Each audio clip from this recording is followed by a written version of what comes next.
And actually everything about this exploration of true pleasure, healthy femininity, powerful femininity, to me is a risk because we're kind of exploring it into the unknown. It's like, well, but I know if I do and if I push and if I make things happen, I do get a result. It takes a lot of courage, as you were mentioning before, to be one of the people that's like, yeah, but you know what? I think there's more for me. I think more is possible. And those are the women who come to work with me who are having this feeling, I've achieved more than I ever thought I would. And still I'm feeling like this can't be all my life is. And from that place is where we go into the unknown, exploring, okay, what is possible if I'm actually connected to my true nature on a whole different level? Masculinity is not toxic.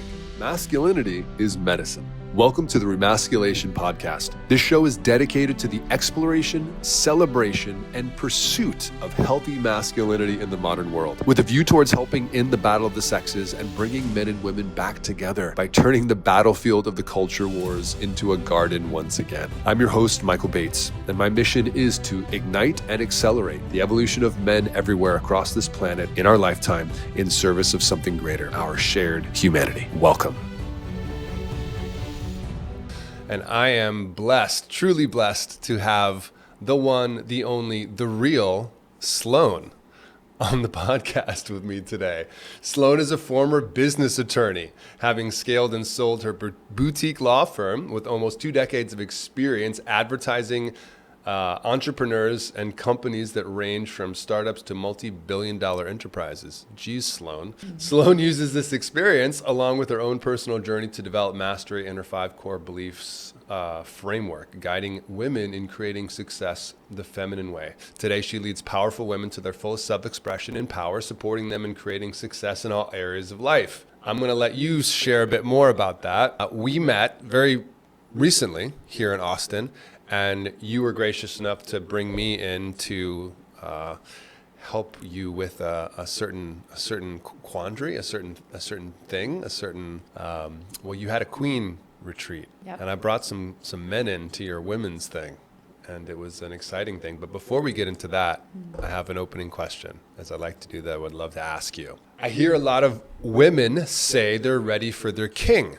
But then I can count on one hand the number of women I know that actually treat men like kings. What would your response to these women be who are looking for their king? You know, I think a lot of women are in this place of trying to find a king before they're actually feeling like a queen on the inside. And so when we come from this place, and this could be men or women, but for women, when we come from this place of feeling hurt, feeling let down, feeling the trauma of our past, feeling the hurts of past relationships, whatever that is, and then we try to bring it into relationship, as you know.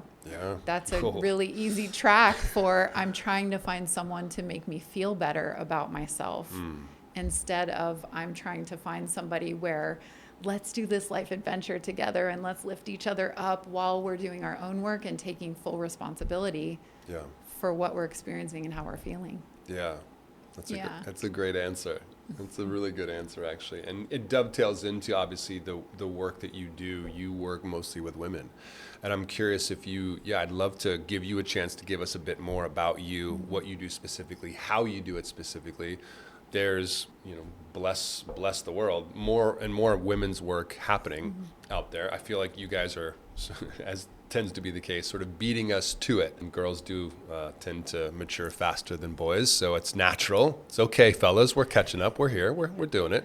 But that's your wheelhouse. And again, something that drew me to you when we first met and why I was so interested in the work that you do, obviously, an incredibly successful background. One of the quote unquote boss babes who, that term, I know, okay. Right? It's a thing. I don't know if I want to take the archetype of that, the hyper successful, out in the world, the corporate lawyer that you were. When I, met you, nothing of that came across, which is interesting, right? It's very interesting. So we have riffed on this. We love talking about this. I know we're super excited to talk about this because women is your wheelhouse, men is my wheelhouse, men and women has become my wheelhouse. Yeah, just let us know a bit more about you and the work you do with women, and paint us a picture. Well, to be fair, I think I definitely could have been classified as a boss babe. Yeah. I was a corporate lawyer, and For sure. I looked like a woman. I definitely dressed like a woman with heels and dresses and the whole thing. And then I was on purpose trying to do everything I could to act like a man. So I kind of looked around and I was like, well, who are the most successful people? And they were all men. Sure. And I thought I want to learn from them and be like them. And so I learned how to golf. I started smoking cigars on the golf course with the guys. I would swear. I mean, I was really cultivating being like a man. And also I had been raised with this idea, probably unconsciously, but raised with this idea that femininity was weak. So that was all I knew. And then I'm like, well, I want to be successful, so I'm going to be like a man. Yeah. So I really went to what I would call the fringes of cultivating my masculinity in a very masculine career. It's so interesting. And I don't want to cut you off. I just, when I think about feminism and what you're describing, I really feel like feminism, I joke about this a lot, feminism should have actually been called masculinism. Yes. Because it was the masculinization of women. Women are now free to smoke cigarettes, play golf, do all these things. And rather than become more feminine, women, very much as you said, sort of moving in that direction of becoming more like men. Yes. And so grateful for that movement, because I think we had to go exploring over there. But what I've come to find without now, question. Yes, what I've come to find now is nobody was really asking the question, what if it's not that we want to have what men have? What if it's actually, what's the best path and the best way for us? And I came to this point in my law firm where I loved what I was doing in a lot of ways. I built a successful law firm myself after working in big law and big corporate law. Yeah, you had your own firm. I did. Amazing. And where were you based? In LA. So no joke. Yeah, no joke. Okay. It was my hometown, full on. My OG hometown. Yeah. And I also, in my quest to act like a man, I wasn't really understanding what these men had that I didn't. So I came to find out later they all had stay-at-home wives. I'm sure you know a stay-at-home wife could be equivalent to like 4 people that I could hire to help me out in that way. Yes. And so what I ended up doing was I definitely hired people, but I was also working like 20 hours a day. I was barely sleeping. I was just trying to act this way that just, it wasn't a fit. So I did create success. I actually sold my law firm in 2018. And as boutique law firms go, it was pretty successful. And looking back, I was able to see I really kept myself small by trying to be like a man. And that was a big launching off point of starting to uncover what else is there? What's a different way that I could go about this that's not just trying to do what I was doing that actually left me really tired. Can you say more about that? Like how did that keep you small by trying to be like a man? Well, what I looked back on it, what I realize now looking back on it is that I had this like tunnel vision of I want to have a law firm with $1 million in revenue. And I was so focused on that. It was like sacrifice whatever I need to sacrifice in myself to make that happen, do whatever I need to do to get it done. And I did do that. It's just that kind of way of doing, especially for me as a woman, but probably also relates to humans in general, is you can do that, but it's like forcing it into existence. And it doesn't allow room for what life will always bring in, which is magic, magnificence, other things that I couldn't even have imagined at that time. And so, yes, I made it happen, but that was kind of all that happened. Yeah. Okay. And then something else started to happen. Yeah, well, actually, as I was growing my law firm and towards the end, I started getting this idea of coaching my clients. So I started offering all my legal clients for $99 a month. You can have unlimited phone and email access to me for anything but legal work. That's a pretty good deal. It was. So I was like, you can call me about your mindset, your profitability, your operations, anything to do with growing your business, how you're doing on the inside. And I started coaching all my clients. I created a course that I started selling. Okay. And an online course. Yeah. It was live, but it was an online course. And then I start getting this feeling that I want to work with women. Okay. But you have to understand during that time, I was not only not a leader of women, I really didn't relate to women. I sort of felt like a lot of times with women, they weren't as focused on success and they want to talk about babies and just things that I wasn't as excited about. And then I also felt like they weren't as successful. And so, but with men, successful. As successful. Yeah, air quotes there Yes, for you that are not watching. Yeah. Definitely.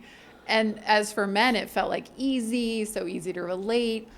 And so I start having this dissonance inside of, I want to support women, but I'm not in a place to do that at all. And so when I sold my firm in 2018, I was doing then coaching and consulting full time with men and women. And I really started to explore, what would it take for me to become a leader of women? And what I found in that, through a lot of growth and healing and looking, was that I was in this state of disconnection from myself. And from that place, I had to shift it and really connect with me on a whole new level, to connect with women, which is another way of saying to connect with my own nature. I am a woman. So that's easily with women, which is something I hear from a lot of people. That's a reflection of a connection with me and with self. Wow. So fully stepping into claiming the felt sense. I heard you say the feeling word a few times of what it meant to be a woman, and that is the path to being able to connect with other women in that way. That's not surprising. Do you find that with men? Connection with self makes it harder to connect with other men? Well, I think it's disconnection in one of the traditions I'm steeped in. Disconnection or disassociation is often referred to as the masculine shadow. So being disconnected and the pulling away from self. It's an interesting thing, but it can pertain to everyone. So yes, I think one must be connected to oneself in order to be connected to others. How can you be connected to others if you're not connected to yourself? You can be connected to others, you can feel connected to others, but only to the degree you're connected to yourself. So again, so much of the practices I work with primarily for men specifically.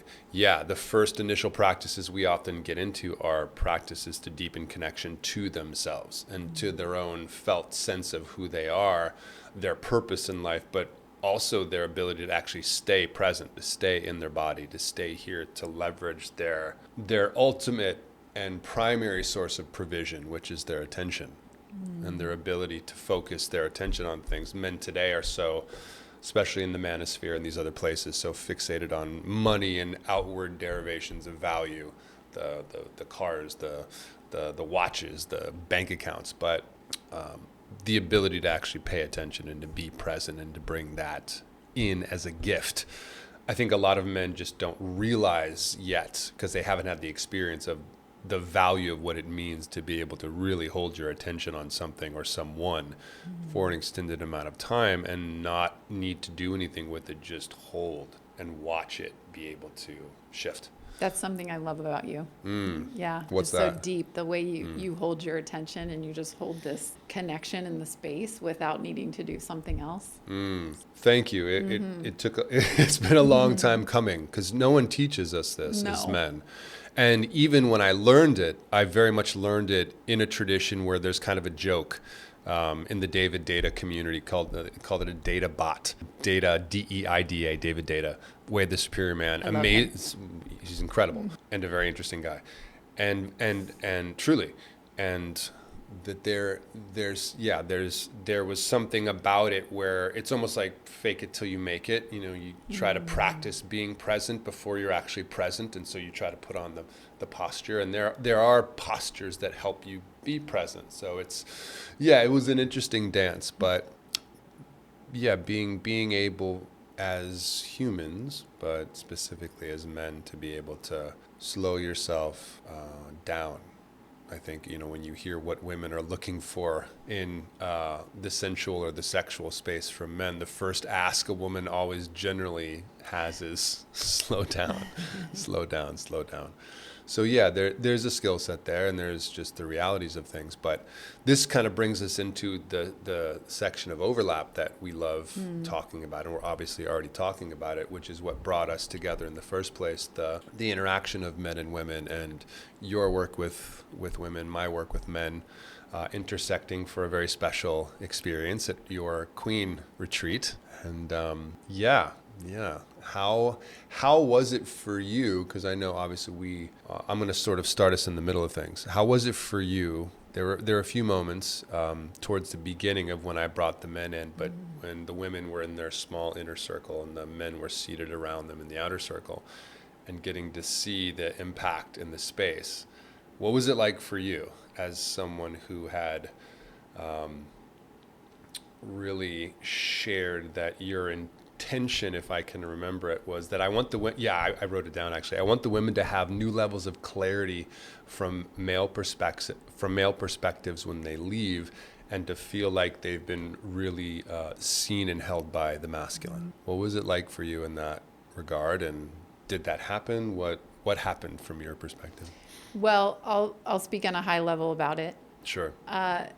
It was the journey to getting to that was really intense. Yeah. Actually. And I think one thing I realized from that experience that I have known, but I wasn't so clear on it until we had it, was that there's a lot of energy that women carry around trying to please men, trying to perform for men, feeling like they have to overgive to men. Yeah. And so what my experience was holding a lot of energy in my body. Yeah. That is, I was feeling what was going on in the room, and then the journey to where I really felt we came to what you just shared, the women understanding men. I actually felt the men understanding women. We just had a beautiful dialogue, and then also the experience that we had. It just felt so powerful, and the best way I could describe it is healing. Yeah. Because we did go from wherever people were coming into that experience into like, oh, this is how it can be. We see each other as human beings. If we aren't trying to get something from the other person, if we listen to what they're saying and what's on their heart.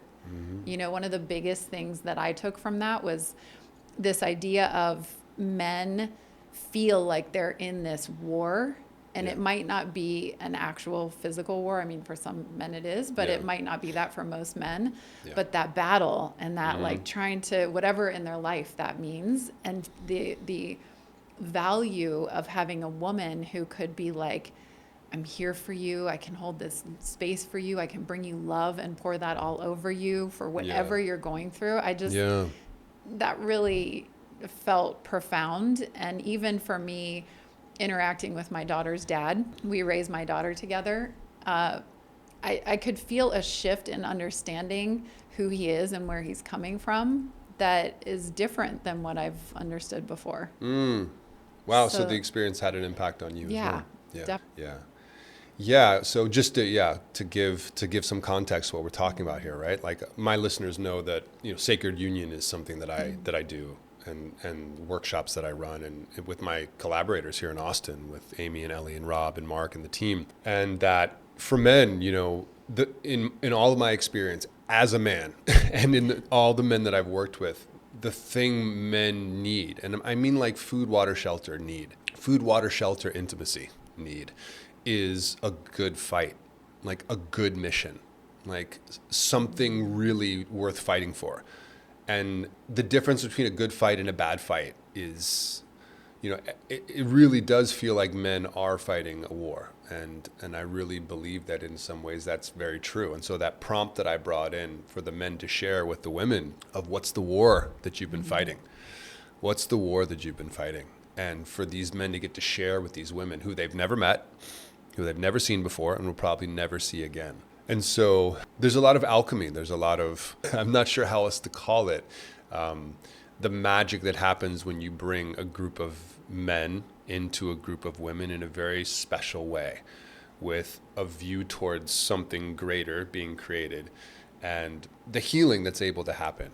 That these women, are given the option to like opt in, like, are you willing to step forward and help this man, heal the wounds of war? And every woman is like always like bang, hands are up. And when the men are asked if you're willing to step in and support this woman in her, equivalent, the hands always go up. It's like we are made to do this. We're so ready to do this. We know how to do this on some intimate level of our being. And at the same time, we've been taught nothing about intimacy, relating. And actually conditioned out of it. Purely conditioned Yes. out of it because of our upbringings and our family systems Yes. and our culture and all these different things. Yeah. Another interesting thing that I found about that experience was that it really felt like I saw to a whole new depth how this conflict happens in relationship, Yes. where for the woman, it's like, whatever the man's war is, do I believe in that? Am I willing and able to bring myself to support it? And, there's a big picture with the man. Do I really believe in him? Because obviously nobody's on mission or on point in every moment of their lives. And then I think for me, that opened up a whole new level of clarity with women, with myself, of it's like, if you're going to choose to be in relationship with a man, it's really important that you are a yes for whatever his war it's critical. is, It's critical. You need to go. It's absolutely critical. And this is what I try to drill into my men. It's like, if you're fighting a bad mission, it doesn't just impact you. Like, if you're working at a job you hate, how the fuck is your woman supposed to get behind you? Because she can feel that you're not in alignment. And her job in so many ways energetically is to support you, but you're not supporting you by being in a place and, well, this isn't the thing. And it's like, well, you got to figure it out. Because it's literally like, I'm going to use this example because I'm a big history guy. It's like World War II versus Vietnam. It's like a good fight. Like, you're fighting the fucking Nazis, to literally like liberate Europe and like save your family from annihilation, versus, hey, we're going to go into this third world country and napalm some kids, and you're going to go and kill these people that you don't even really fully believe in it. It's like, and that these are gross generalizations. Obviously, there. Please forgive, because there are good and bads to every side. But the difference when you feel your man standing for something that is solid and that you believe in, or just men in general, it's easy to get behind a man where you can just feel the glow of his mission. It's like the difference for me from where I spent so much of my life to where I am now is just like, wow. Of course I was depressed. Of course I was anxious. Of course I was not happy. I wasn't on purpose. I wasn't invested in something worth fighting for. But I didn't know that.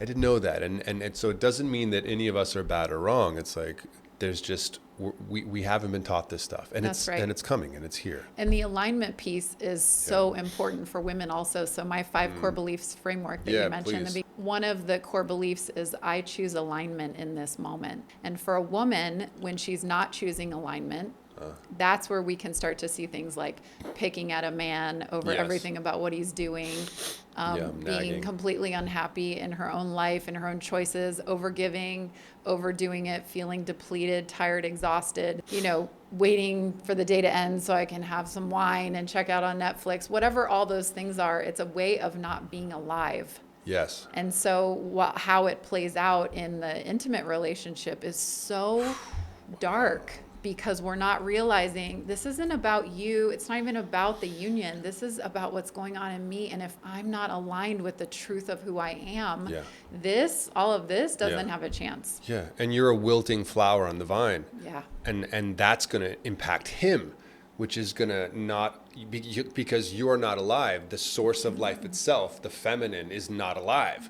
And if the source of life itself is not alive, how am I supposed to draw energy from that to then put into my mission? But if I'm not fighting a good mission, that's going to wilt you, and your wilting is going to drop me down. So it's a negative spiral to fucking hell. Yes. Or it's an upward spiral to heaven, truly, as like places of frequency and existence, right? It's like, it's right there.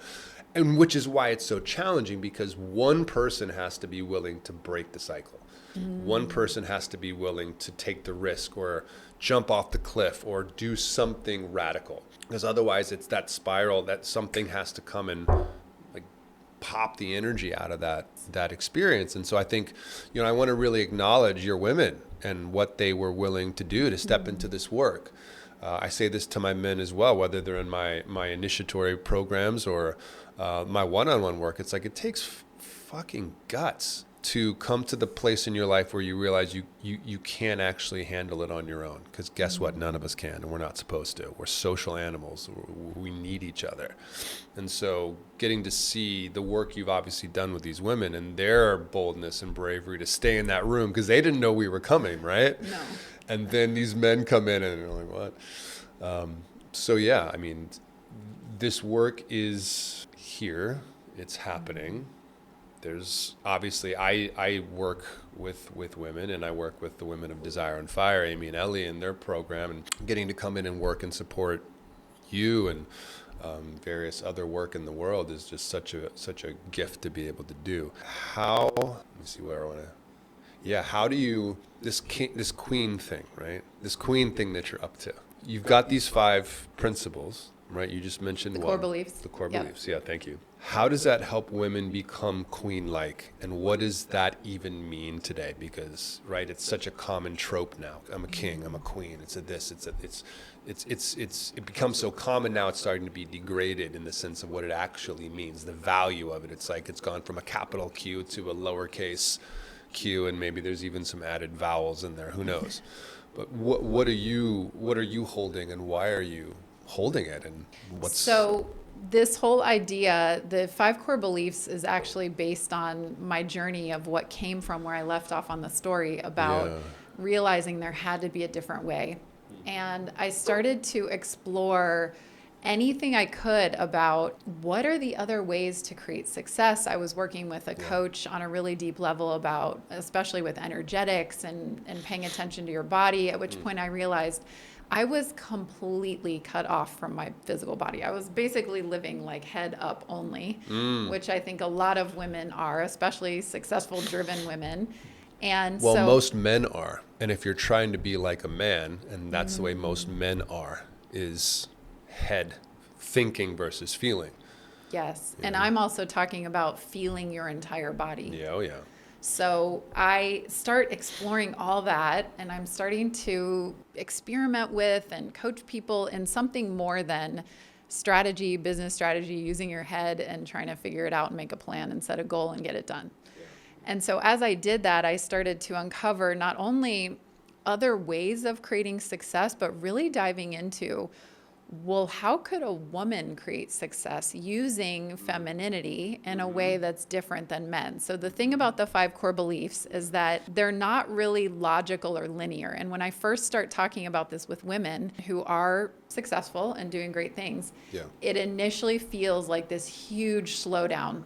They're like, wait, we started working together and all of a sudden my life seems worse and I feel like I'm going slower and now it's less. And that is true in the physical world sometimes for a short period of time, but I think of it like a slingshot.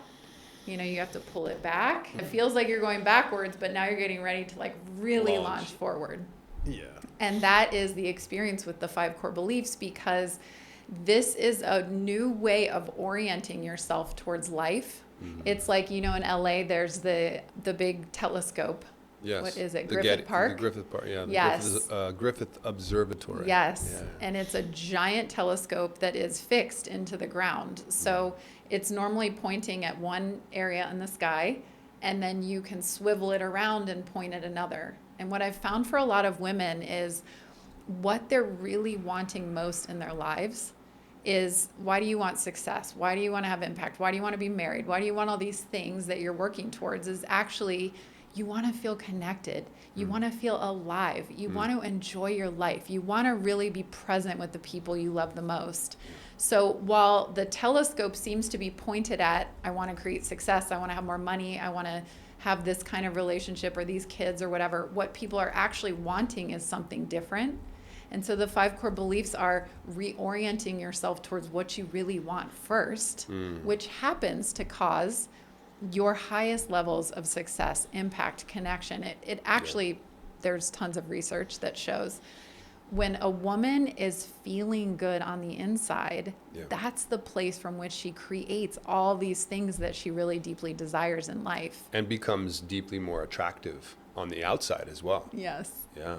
For sure. More radiant. For sure. Yeah. That is the place from which she becomes magnetic. So actually the 4th core belief is, I am magnetic when I embrace powerful femininity. And the exploration of what that is for most of us as women is like pioneering, because we don't have a lot of examples of powerful femininity. We have a lot of examples of successful masculine kind of men. We might have some examples of femininity that seems really nice, but it sort of seems like, yeah, but I don't want to just like frolic in the ocean. So what is powerful femininity? And that's what we're really discovering, uncovering at this point in time. What is it? What is powerful femininity? What does it look like? Because again, I think it's so ironic to me with this sort of era of the feminine and feminist movement and the future is female and all these different things. It's like, yeah, but where is she? Where is she? Right? It's like, well, where are all the conscious men? Well, where are all the conscious women? You know, it's like, yeah, the feminine goes first in some ways, I think energetically and maybe in frequency, but what is it to be that thing? And what are the signs of her? What are the telltale signs? What are the signifiers? What are the clues? The way I think of this shift, where from how I used to live was like me going and doing and creating, and it was like it could look like this forward momentum kind of experience. And the way I think of it now, powerful femininity is like this energy that starts within me and just emanates out of me as the action. Yeah. And so to be clear, powerful femininity includes healthy masculinity in my own personal harmony. I take a lot of action, but it's like, how am I acting? So the old way of the action was with disregard to how I was feeling, where now the way I'm feeling becomes the top priority. Yeah. And the first core belief is actually true pleasure is my North Star. True pleasure is a redefinition of pleasure. So we've always understood pleasure as some external experience that makes us feel good, feel better. A lot of people initially, when I say pleasure, think of sex. True pleasure is actually an inner world experience. I could really simply describe it as allowing your light to grow and build inside to where it becomes so bright that you can't help but to shine it out. Yeah. And then a more tangible way that I could describe it is feeling joy, feeling excitement, feeling really good on the inside, regardless of what's going on the outside. And when you live from that place, when you cultivate it, it's a journey to having that. Yeah. But when you cultivate that as a woman, you also are having to do things like practice radical self-love, choose alignment, get in touch with your femininity, which are things like speaking your truth, having boundaries, syncing with your own cycles in your life. When you're doing all those things, it makes true pleasure easier. And then when you're living from true pleasure and you're becoming magnetic, the things that you want, it's not that I can just sit on my couch and like everything comes rolling in, but I don't have to push or strive or effort in the way I used to create in my life. Yeah. Yeah. Amy and Ellie, I think it was Amy that I first heard talk about soft power. This idea that the feminine is like a soft power. And there's just something about, again, right, with this fixation on the masculine, which is action, going, doing. It's like the ability to actually sit back in yourself as a woman or in your feminine, regardless of what body you're in, and connect with that, connect with your pleasure, connect with sensation, allow sensation to move through you as a conduit, which is why we have all these stories of like the oracle back through antiquity, all these, the women that are sort of these vapors and connected to something that comes through as a transmission. And then the magnetism, I mean, kings would come from all over the world. Talk about magnetism, drawing the king technically from all over the world to you to get your advice, to be in your presence, to be in the presence of the transmission of the radiant feminine goddess in human form. There's something there. It's just really interesting to be exploring this now, because there's this idea that to be feminine is at odds with creation. Yes. Where that's what we're learning how to do on this plane. So to so me, glad you brought that sometimes up. femininity can be fierce. Yeah. It is action. We don't have femininity without masculinity. For sure. This whole exploration for me has Yeah. been, in the work that I do with women, is exploring what's the truth of my own harmony Yeah. of healthy masculine and healthy feminine, and Yeah. starting to understand that for me personally, when I lead with masculinity, Yeah. that ultimately is depleting for me. Not that I don't need it or don't use it, because I certainly do. Yes. But that's not my natural state to be leading in my life from. Absolutely. Well, and the opposite is also true. If you're a masculine being, if that's your normal essence or energy or your body, and you're always in the opposite energy, that's going to be draining to you additionally. And you'll know that's true for you, not because it's some prescriptive law, but because you'll actually feel it. Yes. Right? So you'll feel it. You'll know it. Don't let anybody tell you how to be or what to believe. Follow your own truth. See how it actually lands for you. So I love that so much. And actually, everything about this exploration of true pleasure, healthy femininity, powerful Yeah. femininity, to me, is a risk, because we're kind of exploring it into the unknown. It's like, well, but I know if I do, and if I push, and if I make things happen, I do get a result. Yeah. It takes a lot of courage, as you were mentioning before, to be one of the people that's like, yeah, but you know what? I think there's more for me. I think more is possible. And those are the women who come to work with me, who are having this feeling, I've achieved more than I ever thought I would, and still I'm feeling like this can't be all my life is. Yeah. And from that place is where we go into the unknown, exploring, Yes. okay, what is possible if I'm Yes. actually connected to my true nature on a whole different level? And I feel so passionate about this right now, especially to empower our young women that are coming up in the world nowadays, and for all women in the world, that it's not one or the other. You don't just have to be a boss babe or a trad wife.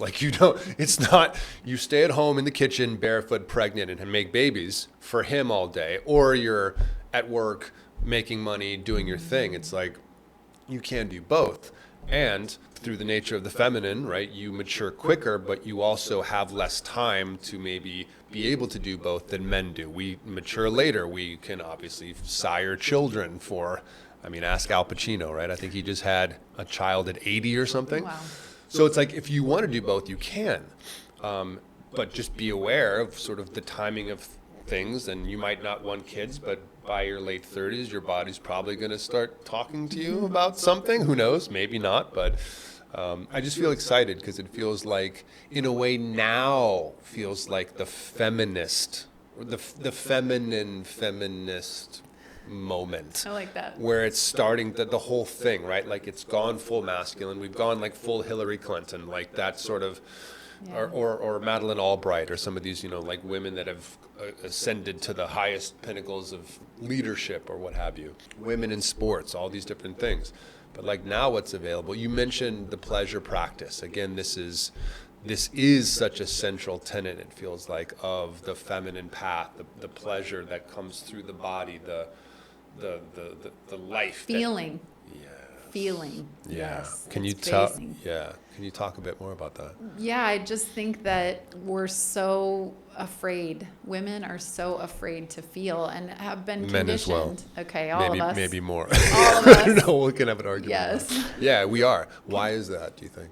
Well, I think in a young way, there's a lot of trauma and challenge, and so we cut that off to keep ourselves safe. And then, just like all of this, we didn't have anyone to teach us it's safe to feel things that are challenging. Yeah. I actually have a mentor, the one who was really supporting me through this big life change I made about 6 years ago. And she's the one who first really showed me the feeling is just a physical sensation. And if we zoom it out, we're so afraid of heartbreak, of hard conversations, of we don't all wanna this feel. stuff, because we don't want to feel the actual sensation of the heart hurting or the belly ache. Yeah, and so then we clenching, avoid it, thinking we're going to avoid it, but what we're actually doing is prolonging it. clamping it down into the body. It's like an antidepressant in a way. It's like it's just Yes. pushing pause on the sensation so you can keep living the life that's making you depressed in the first place. Yes, and then when we're training the body is, you should actually be less alive. Yeah. That's what lack of And feeling. when we feel something clamp down, that's the right thing to do. So you clamp, and then you clamp again. And the body gets used to operating in a contracted way, literally physiologically. So we're literally less alive because we're afraid to feel. And so this is one of the most important areas that I work with women is having the courage to start to feel again. And, you know, in truth, there are a lot of amazing feelings, which is what a lot of us want to feel when we're seeking pleasure, when we're seeking substances. But we all know that when you choose to feel, you don't just get to feel what feels good. You have to be willing to feel also what hurts. And I totally understand. That's hard. That takes courage. It does. And I think so many people, because if you've lived a life of pushing down your feelings and suddenly you open that well, there's a lot of feelings in there. A lot of them that you don't know what they are because they've been down there a long time. It's like monsters in the basement, right? It's like it can be really overwhelming. And I think a lot of people are afraid of losing themselves in the pit of despair or fear or grief. And why this type of work is so important, to have someone to support them, whether it's a coach, whether it's a group, whether it's yes, you can do it on your own. But I think a lot of people just don't. Otherwise, we all would be, but we're not. Because it's like, well, it's terrifying. I don't want to feel that. Because again, we haven't been taught to, or we've been taught to not feel. Well, right. And that's the other thing. So for women, we have this added generational, very dark layer that you cannot ignore, which is the number one thing that's studied about women, of all studies that have ever been done on women, which is quite minimal. The number one topic that's ever been studied is on hysteria.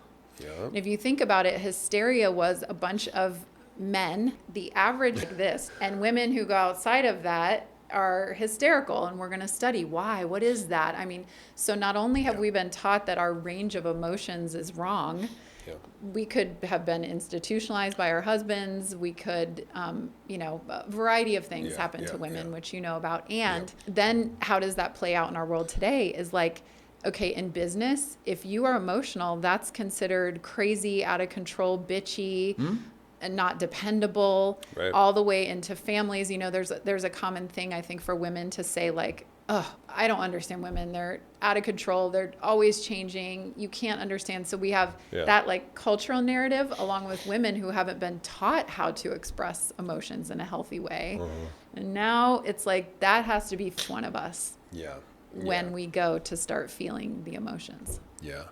It's really, I mean, there are so many things that, again, I'm like, some of the things that feminism is focused on versus what it is not focused on is so strange to me.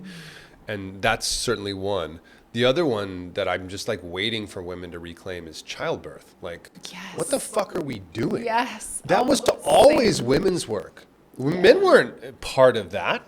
Like now it's like we go to a fucking sterilized hospital with a bunch of men you don't know in like masks, like making you give birth lying down with drugs and all of this other shit, cutting the umbilical cord too soon so the blood doesn't flow. Like, what are we doing? You know, and it's interesting too. I had my daughter at home, and good for you.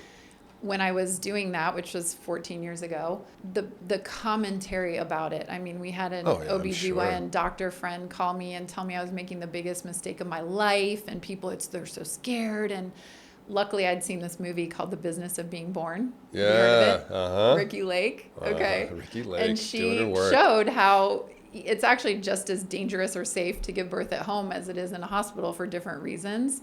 And so thankfully I had that, but I agree with you 100% is like, can we women be in the fullness of our power when we feel afraid of giving birth, when we feel afraid of menopause and going through the changes of our bodies? Women were made to be afraid of giving birth, by the way. Women have not really been, I mean, there's a natural fear, but it's like the marketing that happened to get women to go to hospitals. By the 70s, where 99% of women were giving birth in hospitals. Before it just wasn't happening. So I think too, it's like in that fear also comes, in order to create the fear, is also a disconnection with what this process is, the wonder of bringing a human into the world. And so even when, in the old times, that was the number one cause of childbirth for women. Cause Number of one death cause for of women. death, yes. Yeah. And even though I'm sure women knew that and understood that, it's like, yeah, but look what I'm doing. Look who I am. Look how miraculous this is. And we've cut ourselves off from that experience so that it's like this medical thing. Yeah. And I'm just in my head and I hope the body's going to be okay. And I definitely want it to look good afterwards. And then we go in this whole other track that really cuts us off from our true nature. And then wonder why our kids are all screwed up. Yeah. Yes. With no biomes and all these other terrible things. So we're just racing through here. And we've only got we've got 10 more minutes to go. But, and I'm going to be on your podcast. Yes, so come we're going to have another chance Come to talk to Light about Sessions with Sloane. What is keeping women from being alive today? You mentioned being alive. I love the way you talk about that because, again, what is the feminine but not the representation of life? And to the degree that it's so important that men chase and court death and learn to face death and to die before we die so that we can be born into the men we were actually born to be. How do women become alive in a way that doesn't just turn heads for the reasons that women often do, but because there's something radiating from inside. There's a magnetism beyond just the typical, How they look. Yeah, how they look type of a thing, which isn't to undercut that, because that is the beauty of the feminine and the feminine form, which is beautiful to the feminine as well. Right. So, what would you? I feel it really, coming alive is connection with self, connection with life, connection with God. And however people feel, to me, that's all the same thing. So connection with self is really feeling your body, feeling your feelings, experiencing the truth of your choosing alignment in your life, connecting with other women. These are all, both internal and then physical world ways to connect in with life and the richness of life. And then connection with your life is similar. God, to me, is a huge aspect of my connection and femininity, which is my connection to something greater than me, but something that's for me all the time, in me, through me, around me. And when I hold on to that, and when the more I evolve my relationship with God, the more I experience the richness and juiciness of life, even when it's hard. So I think that's a big piece, is like true pleasure that I described before. Yeah. Can I allow myself to be in true pleasure even in pain and challenge? That's a part of being alive. Yeah. And so the more we cultivate that, there's this like, I'm good with what is in my life, the more it's fun to play with life and not have to feel like I have to control it. It has to be a certain way. I have to maneuver things or take care of things in a way that actually just takes me out of my aliveness. Yeah. That's beautifully said.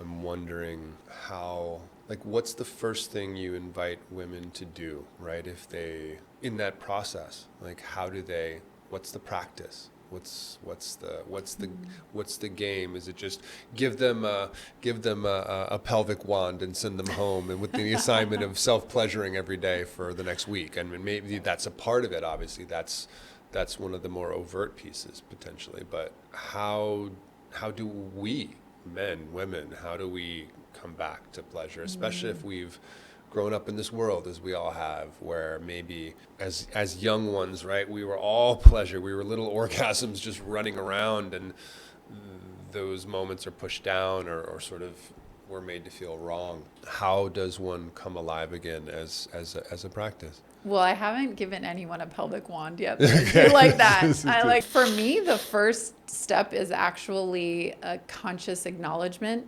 Do you see that the North Star you're using in your life, whatever that is for people, that's the success you want, the relationship you want, something that's not here right now, do you see that is not serving?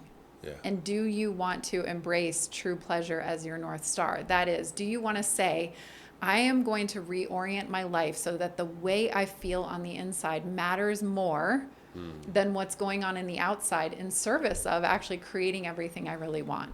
And that's like an intellectual choice. Yeah. And then if you want to move forward with that is the actual journey to living in true pleasure. You can use outer pleasure experiences to start to cultivate how you feel on the inside. So imagine, what was the last time you had where you were like completely in flow, or you felt like, oh, look at the sunrise, it's so beautiful, or just you had that connection, that great feeling on the inside for yourself? Consistently, or like Even just in a moment. The moments happen pretty regularly for me. Okay. Probably a couple times a day. Do you have one, even the most simple thing that you could share? Well, I wake up pretty early, and it's that first moment of lighting the candle and sitting down at on my cushion, and just that kind of the light coming on, and like, oh, hi, and it's kind of like God, just everything else. The practice of letting everything else fall away. All my problems, all the things, my schedule, my to-do list, breakfast, everything is going to be there when I'm done. But for now, it's like Yes. here. So that, notice how even right now you're not with the cushion and the flame, and you can bring yourself to that state. Oh, I could see it. I just felt it. Yes, I know. I felt you feel it. So we all have that inside of us. And for some people, that's that moment with your child that you're just like, wow, life. It can be in you're connecting with God. It can be in anything. And when you start to, you can use that experience to start to cultivate it in more and more moments, like you said you're doing, where ultimately we can get to the point where that's the lived state. Yeah. And from that lived state, then we're making choices, then we're creating, then we're really living this full life. Yeah. That, I mean, it's obvious when we talk about it. Of course, that's the best place to live your life from. It's just, it takes a journey. And depending on where people are starting, some people, there might be only a couple of moments of life that they could think of to bring Sure. them that state. Yeah, I love that you put it in those terms, because it feels like so much of where I feel like, I don't know, spirituality, like meditation, you know, the idea of like meditating and doing that. It's like there's something very masculine in a way to that. Like, I'm going to sit, I'm going to practice, I'm going to do nothing. I'm going to sit here, I'm going to breathe. What I hear you describing is the other half of the equation. It's like, it's the feeling, it's the letting yourself kind of be like moved and free, and in that sense of things. And both are so impactful. You know, 5 rhythms, the dance practice has been my quintessential feminine practice for years and years. Wow. And letting yourself be danced and moved without doing a move or thinking about it, like letting yourself be like, the vapor, the oracle, you know, sort of floated by things. But to be able to have both, you know, is really a valuable thing. So I love the way, you brought that in, and I love the way that you're empowering women to be able to come back to that. It's a real gift. We're out of time, but I want to just give you one final thing to share with everyone listening. Maybe it's a prayer for women, for men, for everyone, just as far as what you see in your work, what you feel people are needing and looking for in this moment. Yeah, what's your final I think, prayer? thank you. I think I would love to share that desire that you have in your heart for the connection you really want, the life experience you really want to have, whatever those whispers are, and no matter how far out of your current reality that might be, that is available to you anytime. And it's probably a journey to get there. Yeah. And I think for a lot of people, it's allowing ourselves to acknowledge, like, yes, I can have that, no matter how crazy or unreasonable or outside of your family system or whatever the thing is. And if you allow yourself to know that, that really is, to me, one of the greatest like hero's journey path in life, is to go in search of it. And all the things that you and I are talking about really are the path, the journey, some of the ways that you can go to discover it. Yeah. But if every human really embraced that what we desire in our hearts, you know, our deepest heart's desire is available and there for us, that we could all be living from this place of like, yes, let me go on this journey to find it and live it and create it in my life. And to me, that really is the richest life that there is. Beautiful. Thank you, Sloane. Where can people find your work? My website is therealsloane.com. That's Sloane with an E. And on Instagram and Facebook, Heart and Sloane, all spelled out. Yay. Thank you so much for being on the podcast today. Thank you This for was so having much me. fun. Yeah, thank you. Thank you, everyone listening. Comments, questions, reach out. I'm very excited to continue this conversation. So thank you for your time. Thank you, everyone, for listening. This has been the Remasculation Podcast. We'll see y'all next time. Yay.